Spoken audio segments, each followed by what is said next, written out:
স্বপ্ন দেখতেছি, বাড়ি গাড়ি টাকা পয়সা যশ খ্যাতি, এটা সেটা করব, বাচ্চাকে চাকরি করাবো, ছেলেটাকে বিদেশ পাঠাবো, এই করব সেই করব।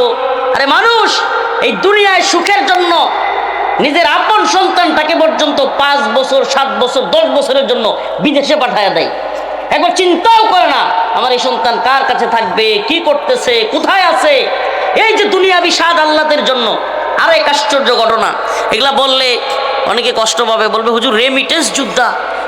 ভাই আপনি রেমিটেন্স যোদ্ধা, আপনার ওয়াইফ 4 বছর 5 বছর কিভাবে থাকতেছে, আপনার ওয়াইফ কার কাছে আছে, তার যে আল্লাহ পাক শারীরিক চাহিদা দিয়েছে, স্বামীর সাথে থাকার আকাঙ্ক্ষা দিয়েছে, এই সব কিছুকে ধূলিসাৎ করে আপনি যে টাকার পিছনে ছুটছেন। মুফতিয়ানে কেরামের কাছে জিজ্ঞেস করিয়েন, হুজুর 3-4 বছর 5 বছর এভাবে বউ ছাড়া থাকা, ফেলে রেখে চলে যাওয়া, এটা কেমন? জিজ্ঞেস করিয়েন। কখনো প্রশ্ন করার সময়ও আসে নাই। এই কথাগুলো একটু তিতা লাগবে যে হুজুর বলে কি। প্রিয় ভাইরা আমার, বন্ধুগণ আমার, দুনিয়া আসলে কি, এই দুনিয়ার হাকিকত কি? এই দুনিয়ার হাকিকত আমরা বুঝি না। এই দুনিয়ার হাকিকত যদি আমরা জানতাম, চাহিদা কমায় দিতাম। কি করতাম? চাহিদা কমায় দিতাম। চাহিদা কমায় দিয়া অল্প চাহিদা নিয়ে পরিবার পরিজন নিয়ে আল্লাহর ইবাদতে মশগুল হইতাম, আল্লাহর কাজে মশগুল হইতাম। অল্প চাহিদা দিয়া পরিবার, কাছের মানুষ, এদেরকে আঁকড়ায়া ধইরা চলার চেষ্টা করতাম। এই দিনের পথে অটল অবিচল থাকবার চেষ্টা করতাম। এই দুনিয়া দুনিয়া টাকা পয়সা যশ খ্যাতির পিছনে ছুটতে ছুটতে দিন শেষে শান্তি নামের ওই যে একটা বস্তু আছে, এটা জীবনে কোনোদিন দেখেন নাই আপনি। শান্তির জন্য টাকা ইনকাম করতে গেছেন, কিন্তু শান্তি আপনি এখন পর্যন্ত খুঁজে পান নাই। পাইছেন? পান নাই, পাবেনও না। আবার আরেকটা জিনিস, যে যেটার জন্য করতেছে, যে যেটার জন্য করতেছে, কেউ বউয়ের জন্য, কেউ বাচ্চার জন্য, কেউ ভাই বোন, একেবারে সবাইকে দেখে রাখে। বুকে হাত দিয়ে বলতে পারবেন যে আপনার পরিবার সবাই আপনার প্রতি খুশি? পারবেন না বলতে, অসম্ভব। সবাইকে দেখে রাখা লোকগুলোর প্রতিও পরিবারের সবাই খুশি না। অমুকের এটা হয় না, তমুকের এটা হয় না। হুজুর একটু আনকমন ওয়াজ করতেছেন, করতেছি এই জন্য যে দিন শেষে তো আমরা চলেই যাব। দিন শেষে ফিরে যেতে হবে মহান রবের কাছে, আল্লাহ রাব্বুল আলামিনের কাছে। এমন ভাবে ফিরে যেতে হবে যে একা একা আমার জবাব আমার বাবা দিবে না, আমার জবাব আমার সন্তান দিবে না, ভাই দিবে না, ভাইয়ের জবাব আমাকে দিতে হবে না। ওয়া কুল্লুহুম আতিহি ইয়াউমাল কিয়ামাতি ফারদা, এক এক করে আল্লাহর কাছে জবাব দিতে হবে। ও মুসলমান ইমানদার, আল্লাহ মাফ করুক, ক্ষমা করুক। স্ত্রীকে রেখে দূরে থাকা, এটা তো আছেই আমাদের সমাজের ভিতরে। আরেকটা বাজে কালচার, এই জাহেলি সিস্টেমে, এই তাগুতি সিস্টেমের আরেকটা বাজে কালচার হলো মেয়ে ছেলেদেরকে সময় মতো বিয়ে না দেয়া। এটা আরেক আশ্চর্য কালচার। আহা, আসতে 25 বছর 27 বছর হয়ে গেছে, যুবক যুবতীদেরকে এখনো বিয়ে দেয় না। এই বাজে কালচারের কারণে এমন অবস্থা হয়েছে যে কত গুনাহ যে হচ্ছে, এটার কোনো হিসাব নাই। আরে এই শুনেন আস্তে, বাইরে আমি তো দুষ্টামির জন্য বলি নাই রে ভাই।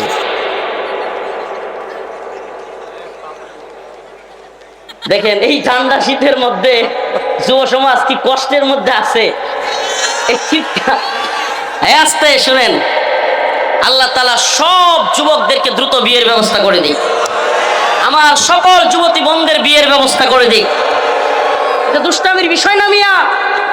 এই যে শীতের রাতে কম্বলের নিচে যত গুনাহ করতেছে এই যুবকেরা, সমস্ত গুনার ভাগীদার তাদের বাবা মাও নিতে হবে।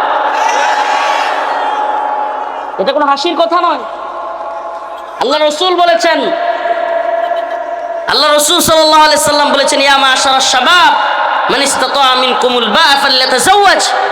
হে যুব সমাজ, অবস্থান তৈরি হওয়ার সাথে সাথে বিয়ে করো। সুবহানাল্লাহ। আল্লাহ পাক বলেছেন, ফানকিহু মা তাবা লাকুম মিনান নিসা মাসনা ওয়া সুলাসা ওয়া রুবা'। যদি তোমাদের অবস্থান থাকে 2টা 3টা 4টা পর্যন্ত বিয়ে করো, আর যদি সামর্থ্য কম থাকে অন্তত একটা করো। কয়টা? করতেই হবে একটা, অন্তত একটা বিয়ে করো। প্রিয় ভাইয়েরা আমার, বন্ধুগণ আমার, আমাদের যুব সমাজকে নোংরামির দিকে, অশ্লীলতার দিকে ছেড়ে দেওয়া হয়েছে। ক্যারিয়ারের নামে, অবস্থান তৈরি করবার নামে, নিজের পায়ে দাঁড়ানোর নামে আজকে যে জাহালত তৈরি হয়েছে আমাদের সমাজের মধ্যে, বিয়েটাকে এত কঠিন করা হয়েছে যে বিয়েকে কঠিন করতে করতে করতে করতে যুব সমাজ এখন বিয়ে করতে ভয় পায়। কেন? 10 লাখ, 15 লাখ, 20 লাখ টাকা মহারানার নামে, কাবিনের নামে এক বোঝা চাপায়া দেয়া। ইসলাম কি সত্যি 5 লাখ, 10 লাখ, 20 লাখ টাকা কাবিন কিংবা মহারানা এটা কি ইসলাম ফরজ করেছে? করে নাই। ইসলাম বলেছে যত ছোট্ট করে বিয়ের খরচ করা যায় ততই সেই বিয়ে উত্তম। সুবহানাল্লাহ। আবার যৌতুকের নামে মেয়ের বাবা মাকে এক ধরনের হয়রানি করা, কষ্টের মধ্যে ফেলে দেওয়া, এটা আরেক ধরনের হয়রানি শুরু হয়েছে। এখন কি শুরু হয়ে গেছে? নাউজুবিল্লাহ। এই যুব সমাজকে বিয়ে করাইতে দেরি করতেছে, বিশাল নাউজুবিল্লাহ এক ফর্ন ইন্ডাস্ট্রি তৈরি হয়েছে। কেন? কারণ চাহিদা আছে, যুবক বিয়ে করতেছে না। প্রত্যেকটা যুবকের ফোনগুলো চার্জ দিলে নাউজুবিল্লাহ কি এক ভয়াবহ পরিস্থিতির দিকে যাচ্ছে দেশ। অনেকে আমাদের কাছে পরামর্শ নিতে চায়, হুজুর কি করব, হুজুর কি করব। বাস্তবতা বড় আজীব, বড় কঠিন হয়ে গেছে। আল্লাহ মাফ করুক, একটা গুনাহের সমাজ, একটা ধ্বংসশীল সমাজ আমাদের যুব সমাজকে ঠেলে দিয়ে পুরা একটা অসভ্য অশ্লীল সমাজ, যেই সমাজের প্রকাশ্যে দেখা যাচ্ছে সবাই সুফি দরবেশ, কিন্তু আড়ালে খুব ভয়াবহ পরিস্থিতি, খুব ভয়াবহ পরিস্থিতি। কেন? কারণ এই যুবক তার যে আকাঙ্ক্ষা, শারীরিক চাহিদা তা পূরণ করতে পারতেছে না। কিভাবে পূরণ করবে? নাউজুবিল্লাহ এই অন্ধকার জগতের ফর্ন ইন্ডাস্ট্রির জগতে গিয়ে সে দেখা যাচ্ছে বিশ্রী ভাবে তার এই লালসা পূরণ করবার চেষ্টা করছে। অনেক সময় সেই জায়গা থেকে ধর্ষণ, অপহরণ কিংবা বিভিন্ন ক্রাইমের বিভিন্ন ধরনের বাজে কাজগুলো হয়ে যাচ্ছে। আজকে যদি যুব সমাজকে আমরা সুন্দর ব্যবস্থাপনা করে দিতে পারতাম, খুব স্বল্প স্বল্প টাকার মধ্যে তার চাকরির ব্যবস্থা করে দিতে পারতাম, যদি তাকে বিয়ের সুন্দর ব্যবস্থাপনা করে দিতে পারতাম, আমাদের সমাজের মধ্যে এই সব পাপাচার বন্ধ হইতো কি হইতো না? বলেন হইতো কি হইতো না? কিন্তু প্রিয় যুবক ভাইদেরকে আমরা কঠিন করে ফেলছি সমাজ। নোংরা, এমন নোংরা পরিস্থিতি যে যুবকের চাকরি নাই, এরা মানুষ টিটকারি মারে। আরে ভাই, সে তো লেখাপড়া করছে, অনেক কষ্ট করছে, পড়াশোনা করছে। এখন আমাদের সমাজ ব্যবস্থা, আমাদের রাষ্ট্র ব্যবস্থা 10 লাখ 15 লাখ টাকা ছাড়া চাকরি হয় না। কৃষকের ছেলে, গরিবের ছেলে এত কষ্ট করে পড়াশোনা করছে, টাকা ছাড়া চাকরি পায় না, অভাবের সংসার। আমি আমার এক বন্ধুর কথা বলছি, নাম বলবো না, ভিডিও আছে। আমাকে ওই দিন বলতেছে, কি বলবো, আমার বয়সী, আমাদের আলহামদুলিল্লাহ আমার ছেলে 14-15 মাস বয়স, বিয়ে করছি তো আরো অনেক আগে। তো আমাদের বয়সী একটা লোক প্রায় 30, সে এসে বলতেছে, দোস্ত বন্ধু কি বলবো, মাঝে মাঝে মন চায় একা একা রাতে ফোন টিপতে টিপতে, একা রুমে থাকতে থাকতে, তার বাবাও নাই, মাঝে মাঝে মন চায় সুসাইড করে ফেলি। এই যে মাস্টার্স পাস করলাম, চাকরিও পাচ্ছি না, বাবা চলে গেছে অনেক আগে, মাকে নিয়া বোনদেরকে নিয়া সংসার চালানোর মতো সামর্থ্য নাই, আর এদিকে আমার চাকরিও হচ্ছে না। কত জায়গায় ঘুরতেছি, কত জায়গায় যাচ্ছি, অথচ আমার পরিস্থিতি হলো এমন যে আমি এই কষ্ট আর নিতে পারতেছি না, যে একটা চাকরির ব্যবস্থা করতে পারতেছি না, বিয়ে কিভাবে করব সেটাও বুঝতেছি না। আর বিয়ে ছাড়া কোনো পাত্রী, কোনো বাবা মা তার মেয়েকে কোনো চাকরি ছাড়া তুলে দিতে চায় না। একার এক আশ্চর্য ঘটনা যে ছেলে বিয়ে করবে, খাওয়াবে কি, পড়াবে কি, কি ব্যবস্থা আছে। সমাজের এক নির্মম বাস্তবতা, সমাজের এক নির্মম বাস্তবতা। ওই ছেলেটা এক পর্যায়ে নেশাকুরদের সাথে চলতেছে, ওই সমস্ত নেশাকুরদের সাথে চলে, সেও নেশাগ্রস্ত হয়ে যাচ্ছে। আপনি অবাক হয়েছেন, কিরে অমুকের ছেলেটা না খুব ভদ্র ছিল, এ আবার নেশাকুরদের সাথে চলে। অবাক হয়েন না, ওই ছেলেটা ভিতর থেকে যন্ত্রণা সহ্য করতে করতে না পেরে এক পর্যায়ে ওই নেশাকুরদের সাথে চলে, নেশা করে, এগুলো সব ভুলে থাকে। এক পর্যায়ে এই নেশাকুরদের সিন্ডিকেট বড় হয়, এক পর্যায়ে সমাজে কিশোর গ্যাং তৈরি হয়, এক পর্যায়ে সমাজের মধ্যে অশ্লীলতা, বিভিন্ন খারাপ কাজ, মাদক, অশ্লীলতা, জুয়া সব কিছু ছড়ায়া যায়। আমি বলবো এই সব কিছুর জন্য এই তথাকথিত তাগুতি সিস্টেম, এই তথাকথিত জাহেলি সিস্টেম, এই তথাকথিত পশ্চিমা সিস্টেম দায়ী। আমাদেরকে আল্লাহর দিকে ফিরে আসতে হবে, আল্লাহর দিকে ফিরে আসতে হবে। একটা ভালো সমাজ তৈরি করবার জন্য প্রথমেই আমাদেরকে ভালো করতে হবে, আমাদেরকে পরিবর্তন হইতে হবে। এটা আল্লাহ পাকের ঘোষণা। আল্লাহ রাব্বুল আলামিন বলেন, ইন্নাল্লাহা লা ইউগাইয়িরু মা বিকওমিন হাত্তা ইউগাইয়িরু মা বিআনফুসিহিম। ততক্ষণ কোন জাতিকে আমি পরিবর্তন করি না যতক্ষণ না সেই জাতি পরিবর্তন হতে চায় হয়। তাইলে আমরা যদি পরিবর্তন না হয় আল্লাহ আমাদেরকে পরিবর্তন করবেন? আমরা আগে আমাদেরকে পরিবর্তন করতে হবে, সমাজ পরিবর্তন করতে হবে। কেমনে করবেন? সহজ করে দেই। আল্লাহ রাসূল সাল্লাল্লাহু আলাইহি সাল্লামের কাছে এক মহিলা আসছে, ইয়া রাসূলুল্লাহ আমার বিয়ে করেন, আমি মুসলমান হয়ে যাব। সুবহানাল্লাহ। আল্লাহ রাসূল সাল্লাল্লাহু আলাইহি সাল্লাম একাধিক বিয়ে করার পিছনে এটা সবচেয়ে বড় কারণ ছিল একটা, যে মহিলারা এসে দাবি করত, ইয়া রাসূলুল্লাহ আমার বিয়ে, মুসলমান হয়ে যাব। নবীর বউ হওয়ার খুব আশা। আল্লাহ রাসূল সাল্লাল্লাহু আলাইহি সাল্লাম মুখ ফিরিয়ে নিলেন, আবার বলল, ইয়া রাসূলুল্লাহ আমারে বিয়ে করেন, আমি মুসলমান হয়ে যাব। রাসূলুল্লাহ সাল্লাল্লাহু আলাইহি সাল্লাম আবারও মুখ ফিরিয়ে নিলেন। তৃতীয়বার বলল, পাশ থেকে এক সাহাবী, আল্লাহর রাসূল সাল্লাল্লাহু আলাইহি সাল্লামের এক সাহাবী বলে বসলেন, ইয়া রাসূলুল্লাহ সুন্দরী মহিলা, আপনি যদি বিয়ে না করতে চান আমার সাথে বিয়ে দিয়ে দেন। সুবহানাল্লাহ বলবেন না? সাহাবী আল্লাহর নবীকে বলে, ইয়া রাসূলুল্লাহ সুন্দরী মহিলা, আপনি যদি বিয়ে না করেন আমার সাথে বিয়ে দিয়ে দেন। রাসূলুল্লাহ সাল্লাল্লাহু আলাইহি সাল্লাম বললেন, তুমি যে বিয়ে করবা মহারানা কি আছে, স্বর্ণের কিছু আছে? কই ইয়া রাসূলুল্লাহ আমি গরিব, নাই। কই রূপা? কই নাই। কই তামা কিংবা বিভিন্ন কোন মুদ্রা হইলেই হবে? ইয়া রাসূলুল্লাহ আপনি তো জানেন আমি আরবের সবচাইতে গরিব, আমার কাছে কিছুই নাই। আল্লাহ রাসূল জিজ্ঞেস করলেন, তুমি কি সূরা পারো? সূরা, কোরআনের সূরা পারো তুমি? বললেন, ইয়া রাসূলুল্লাহ অল্প কয়েকটা সূরা পারি। আল্লাহ রাসূল বললেন ওই মহিলাকে, তুমি যে বিয়ে বসবা তার সাথে, তুমি তো নতুন মুসলমান হচ্ছ, কোনো কোরআনের সূরা জানো না। এই যুবক তোমাকে কোরআনের সূরাগুলো শিখিয়ে দিবে, এটাই তোমাদের বিয়ের মহারানা। সুবহানাল্লাহ বলবেন না? বানিয়ে বলছি না, হাদিস। এখনই মোবাইল আছে, অ্যান্ড্রয়েড মোবাইল এখন সকলের হাতে, পারলে সার্চ দিয়া আল্লাহ রাসূল সাল্লাল্লাহু আলাইহি ওয়াসাল্লামের হাদিসটা দেখে নেন। সুবহানাল্লাহি ওয়া বিহামদিহি। আল্লাহ রাসূল বিয়েটাকে কত সহজ করেছেন। আমি তো বলি, আমরা যদি চাই, মেয়ের গার্ডিয়ানরা যদি চায়, ছেলের গার্ডিয়ানরা যদি চায়, আরে একই বাবা ছেলের ক্ষেত্রে খুঁজে কোন মেয়েটার বাপ বড় লোক, বেশি কিছু পাওয়া যাবে। আবার একই বাবা মেয়ে বিয়ে দেওয়ার সময় কেমনে কমায়া দেওয়া যাবে, কোন ছেলেটা বড় লোক, কিছুই দিতে হবে না। ঠিকই ঠিক না? এইটা কেন, এই দ্বিচারিতা কেন?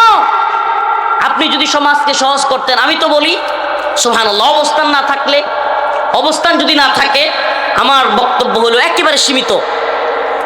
আল্লাহ রাসূল বলেছেন ওলিমা করার জন্য, আউলিম বিহাদা শাত আউল বাকারা আউল গনাম। আল্লাহ রাসূল সাল্লাল্লাহু আলাইহি ওয়াসাল্লাম যেহেতু বলছেন ওলিমা করার কথা, সুন্নাহ, এই একটা বকরি জবাই করবেন, অল্প কিছু মানুষ, যার যতটুকু অবস্থান, দাওয়াত দিবেন, 5 কেজি 10 কেজি খেজুর ছিটায়া দিবেন, আর 10 দিরহাম পরিমাণ অল্প মহারানা ধার্য করবেন, ব্যাস বিয়ে শেষ। সুবহানাল্লাহ, কত সহজ না বিয়ে? এটা যদি আমরা চাই এটা সহজ। অল্প কিছু মানুষ দাওয়াত দিবে, অল্প কিছু মানুষকে একটা বকরি জবাই করে, ছাগল জবাই করে খাওয়া দিবে, 5-10 কেজি খেজুর মসজিদে ছিটায়া দিবে, আর অল্প মহারানা 10 দিরহাম পরিমাণ অল্প মহারানা ধার্য করবে। সুবহানাল্লাহ, বিয়ে শেষ।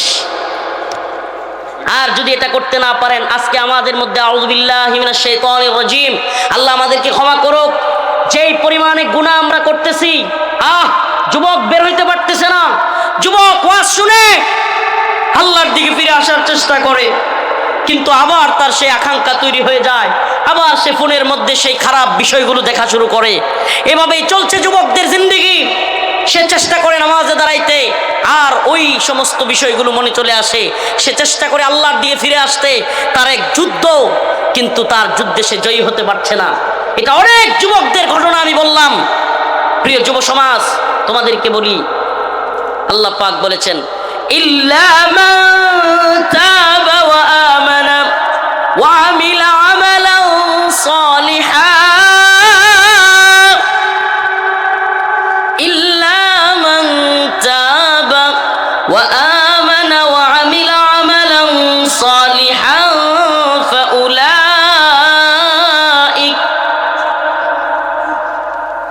فأولئك يبدل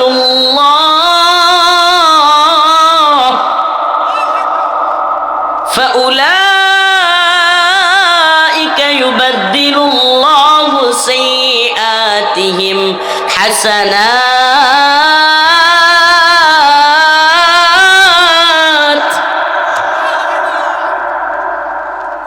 আল্লাহ রাব্বুল আলামিন বলেন, ও আমার গুনাহগার বান্দারা, আল্লাহ তাআলা তার গুনাহগার বান্দাদেরকে ডাক দিয়া বলে, ও আমার বান্দা, যদি গুনাহ করে ফেলেছো, পাহাড় সমান গুনাহ তোমার হয়ে গেছে, এটা শুধুমাত্র যুবকদের জন্য না, আমাদের সকলের জন্যই, মুরব্বীদের জন্য, মা বোনদের জন্য, বাবা চাচাদের জন্য, সকলের জন্য আল্লাহর পক্ষ থেকে ঘোষণা, ইল্লা মান তাবা ওয়া আমানা ওয়া আমিলা আমালান সালিহা ফাউলাইকা ইউবাদদিলুল্লাহ সাইয়্যাতিহিম হাসানাত ওয়া কানাল্লাহু গফুরুর রহিমা। আল্লাহ রাব্বুল আলামিন বলেন, যদি কোনো ব্যক্তি তার গুনাহের স্বীকৃতি দিয়া, স্বীকৃতি, অনেকে আছে গুনাহ করে আবার স্বীকৃতি দেয় না, মানে স্বীকার করে না, সে খুব বুজুর্গ, এরকম ভাব দেখায়, এরকম হলে চলবে না। আল্লাহ পাক বলেছেন, তুবু ইলাল্লাহি তাওবাতান নাসুহা, একেবারে অন্তর থেকে তওবা করা, খাঁটি অন্তর থেকে তওবা করে যদি আল্লাহর কাছে কেউ চায়, আল্লাহর কাছে যদি কেউ হাত তুলে, আল্লাহ যত গুনাহ করেছি মাফ করে দেন, আর গুনাহ করব না, হে আল্লাহ যত গুনাহ করেছি মাফ করে দেন, আর গুনাহ করব না, আপনার ইবাদতে মশগুল হয়ে যাব, এই শীতের দিনেও ঠান্ডা পানিতে ওযু করে আপনার সামনে দাঁড়ায় যাব, হে আল্লাহ ওই যে গোপনে যত খারাপ কাজ করেছি, প্রকাশ্যে যত খারাপ কাজ করেছি, হে আল্লাহ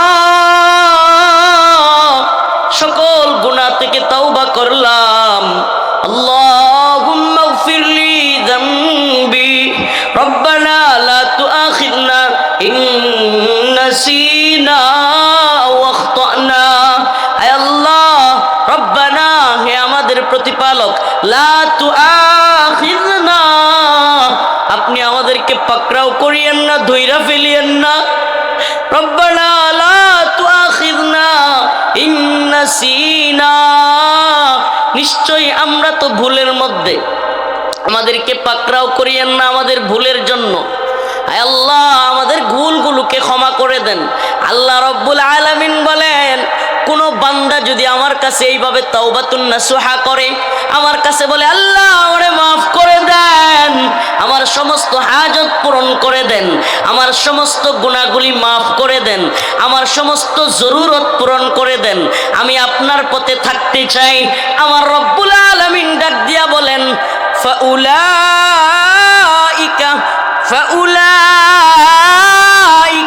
ইউবাদদিলুল্লাহ সাইয়্যাতিহিম হাসানাত। ও আমার বান্দা, একটা দুইটা না, 10টা না, 20টা না, 100 না, 1000 না, লক্ষ না, কোটি গুনাহ যদি কোনো বান্দা করে ফেলে, এভাবে অন্তর দিয়া যদি আল্লাহকে ডাক দেয়, আল্লাহ আর গুনাহ করব না, আমার মাওলা বলে, ফাউলাইকা ইউবাদদিলুল্লাহ, আয় আয় বান্দা, আয় আয় আমার কাছে ফিরে আয়, তোর 1 কোটি গুনাহকে আমি 1 কোটি নেকি দ্বারা সাইয়্যাতিহিম হাসানাত, 1 কোটি গুনাহকে মাইনাস করে ওই গুনার জায়গায় 1 কোটি সওয়াব দিয়া তোরে আমি মাফ করে দিলাম। 1 কোটি গুনাহ, একটা দুইটা না। হায় হায় সুবহানাল্লাহ। আছে কোন মালিক, এই যে প্রশাসনের বাইরে চাকরি করে, অনেকেই চাকরি করে, অনেকেই ব্যবসা করে, বিভিন্ন জায়গায় চাকরি করে, এমন কোন মালিক কি আছে, এমন কোন ঊর্ধ্বতন কর্মকর্তা আছে যে আপনি 5টা ভুল করেছেন আর তার কাছে গিয়ে ক্ষমা চাইছেন, 5টা ভুলই মাফ করে দিবে, আবার 5টা ভুলের জন্য আপনার পুরস্কারও দিবে? সুবহানাল্লাহ, আছে কেউ? আরে একদিন যদি কোনো অফিসে চাকরি করেন, আপনি না যান, পরের দিন আপনারে বকা শুরু করে। কি করে না? পরের দিন আপনারা কি করে? বকাঝকা শুরু করে দেয়। 2 নম্বর দিন আবার যদি আপনি অফিসে না যান, হুমকি দেয়, চাকরিটা ছেড়ে দাও, চাকরি ছেড়ে দাও, চাকরি করতে আসছে কেন? বলে কি বলে না? 3য় দিন যদি না যান, কার ধাক্কা দিয়ে বের করে দেয়, বিশ্রী ভাষায় গালাগালি করে। আপনার সমস্যাগুলো শুনবার মতো তাদের সময় নাই, ঠিক কি ঠিক না? আপনার সমস্যা শুনবার সময় তাদের নাই, আপনাকে বিশ্রী ভাষায় কথা বলবে। কিন্তু একজন মহান মালিক আছেন, আপনি যত ভুল করেন খালি তার সামনে দাঁড়ায় বলবেন, আল্লাহ আমি ভুল করে ফেলছি মালিক, আমি পাপ কাজে নিমজ্জিত হয়ে গেছি মালিক, আপনি আমারে মাফ করে দেন। হাদিসের মধ্যে আসছে রাসূলুল্লাহ সাল্লাল্লাহু আলাইহি ওয়াসাল্লাম বলেন, কোন এক মরুভূমির মধ্যে, বিশাল মরুভূমি, চারপাশে বাড়িঘর নাই, সব দিকে ফাঁকা, এমন এক জায়গায় এক লোক লম্বা জার্নিতে যাচ্ছে, লং জার্নি। তার উটের সাথে অল্প খাবার ছিল, পানি ছিল, অল্প খাবার পানি। হঠাৎ করে তার শরীরটা ক্লান্ত হয়েছে, এক জায়গায় একটু শুয়ে পড়ছে। ঘুম থেকে উঠে দেখে তপ্ত রোদের মধ্যে, তীব্র রোদ, প্রচুর রোদের মধ্যে সে দেখলো তার উটটা খাবার এবং পানি সহ হারায় গেছে। খাবার এবং পানি সহ কি হয়ে গেছে? হারায় গেছে। এমন অবস্থায় ওই লোকটা কিরকম পেরেশান, হাই হাই, পায়ে হাইটা যাওয়ারও সুযোগ নাই, কয়েক কিলো পরিমাণ বালু আর বালু, তপ্ত বালু, পায়ে নিচে পা দেয়া যায় না, এমন গরম। আবার সাথে একটু রুটি ছিল, একটু পানি ছিল, এই উটটার সাথে ওই উটও নাই। এখন ওই লোকটার কেমন পেরেশানি, এই পেরেশানি অবস্থায় আবার তার তন্দ্রা লাগছে, ঝিমাইতেছে। হঠাৎ করে ওই উটটা যদি আইসা পানি এবং খাবার সহ হাজির হয়, ওই লোক কেমন খুশি হবে? বলেন কেমন খুশি হবে? হাদিসের মধ্যে আসছে ওই উট খাবার এবং পানি সহ বিশাল এক মরুভূমির মধ্যে, তীব্র রোদে গলাটা শুকিয়ে যাচ্ছে, একটু পানির জন্য অন্তরটা পুড়ে যাচ্ছে। এমন অবস্থায় ওই উট ওই খাবার এবং পানি সহ আবার ফিরে আসলে হারানো উট পায়া ওই মালিক যেমন খুশি হয়, তার চাইতেও 1000 গুণ, লক্ষ গুণ, কোটি গুণ বেশি আমার আপনার মালিক আল্লাহ পাক তার কোনো গুনাহগার বান্দা আবারও মসজিদে যায় নামাজ পড়া শুরু করলে আমার মাওলা আরো বেশি খুশি হয়। সুবহানাল্লাহ, আরো বেশি খুশি হয়। সুবহানাল্লাহ। এই দুনিয়ায় 1000 টাকা দরকার, খুব বিপদে পড়ছেন, 5000 টাকা দরকার। পরিবার, কাছের মানুষ, যার কাছেই যাবেন বিশ্বাস করেন, একবার দিবে, 2বার দিবে, 3য়বার যদি যান রাগ করে কি করে না? করে কি করে না? কিন্তু এমন একজন মালিক আছে, जो ना मांगे उससे तू बेज़र है। ওই মালিক ব্যতিক্রম। সুবহানাল্লাহ। ওই মালিকের কাছে যে না চায় তার প্রতি বিরক্ত হন। সুবহানাল্লাহ।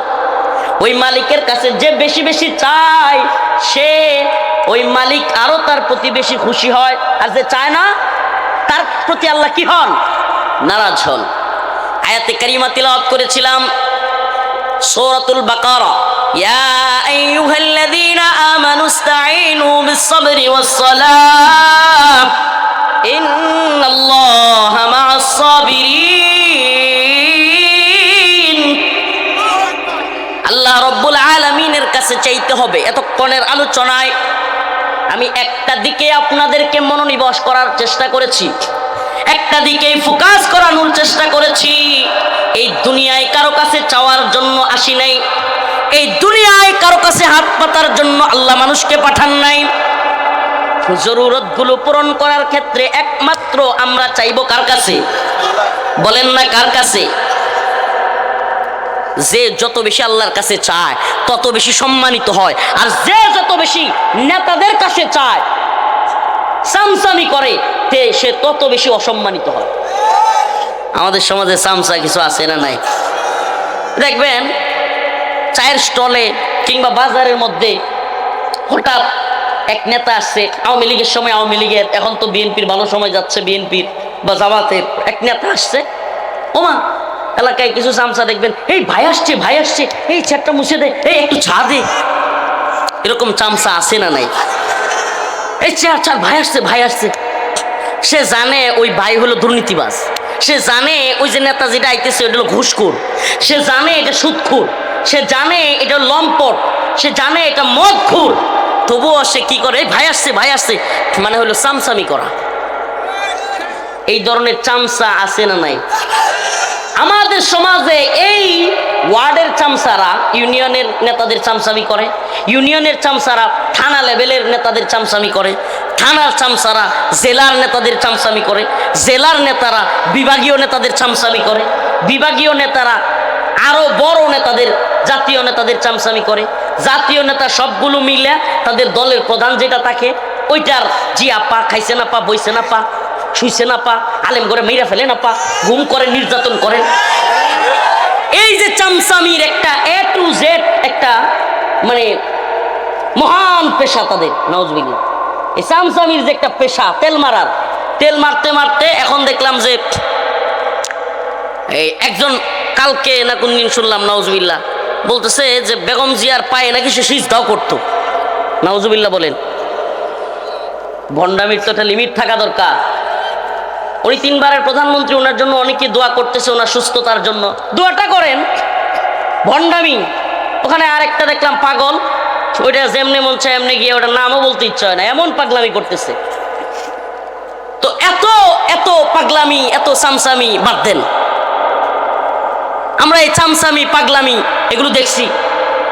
যখন আপনাদের নেতা নেত্রী পালায়া যায়, যখন আপনাদের নেতা নেত্রীকে মেরে ফেলা হয়, লাশ সকাল থেকে সন্ধ্যা পর্যন্ত পড়ে থাকে, কেউ যায় খবরও লয় না, এই হিম্মত হয় না।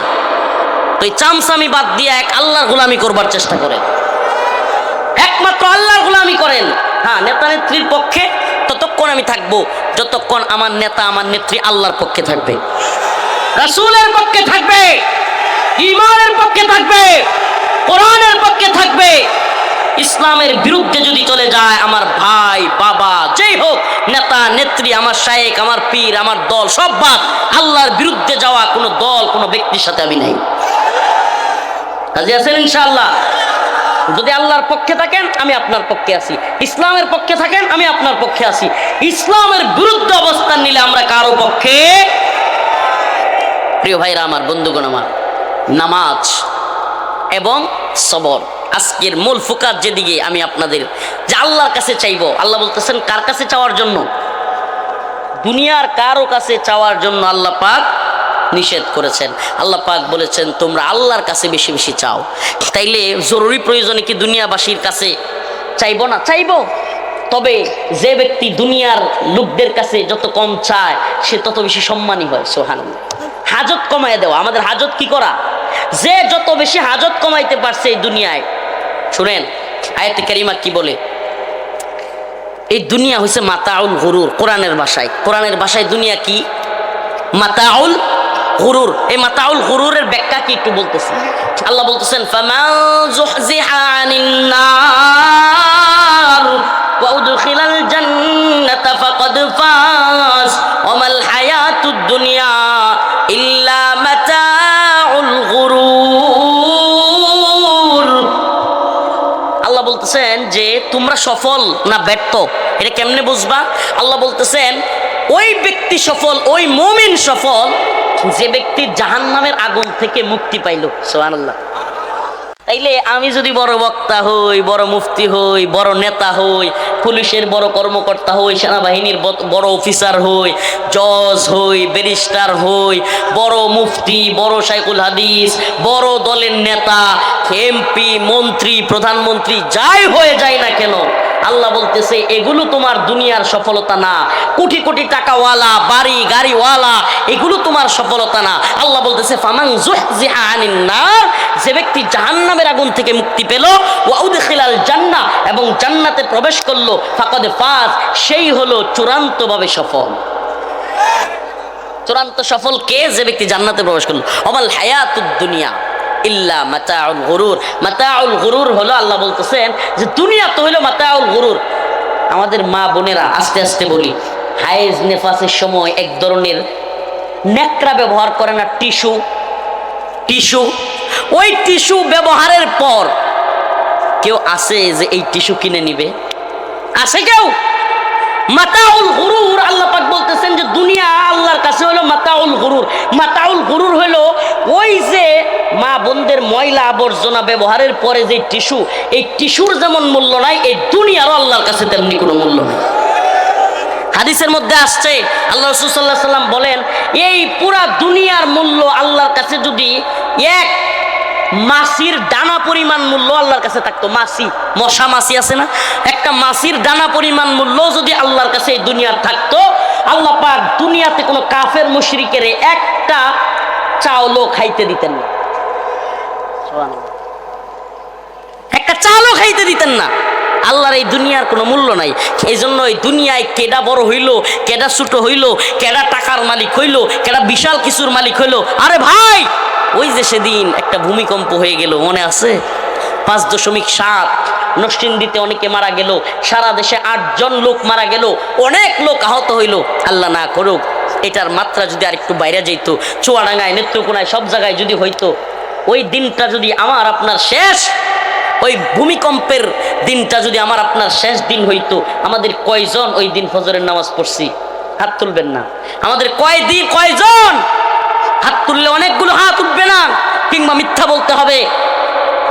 কয়জন আমাদের ওই দিন ফজরের নামাজ পড়তে পেরেছি?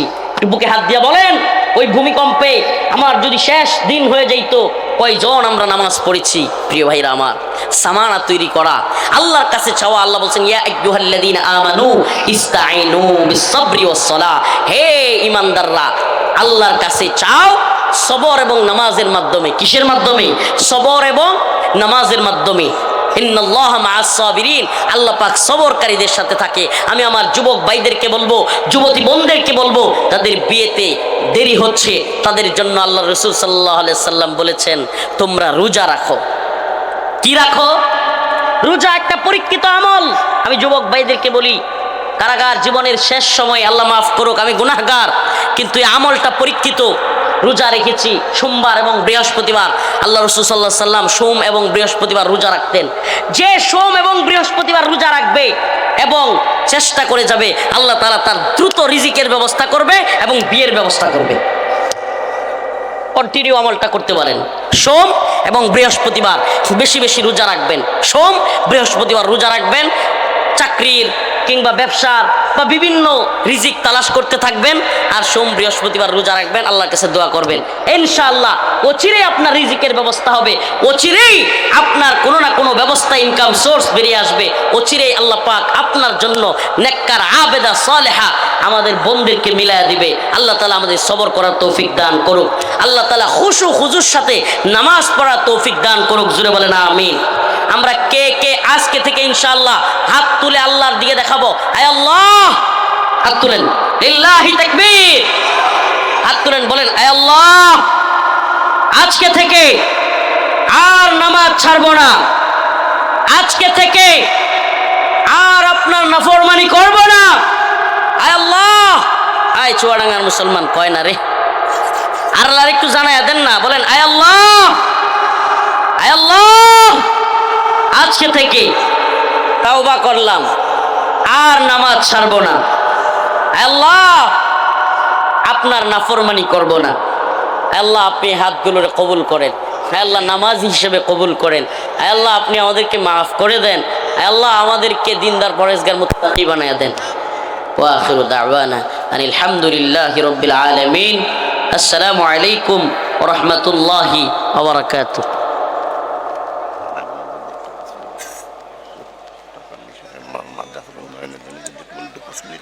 বসে তো আমাদের কিছু আরজি আসছে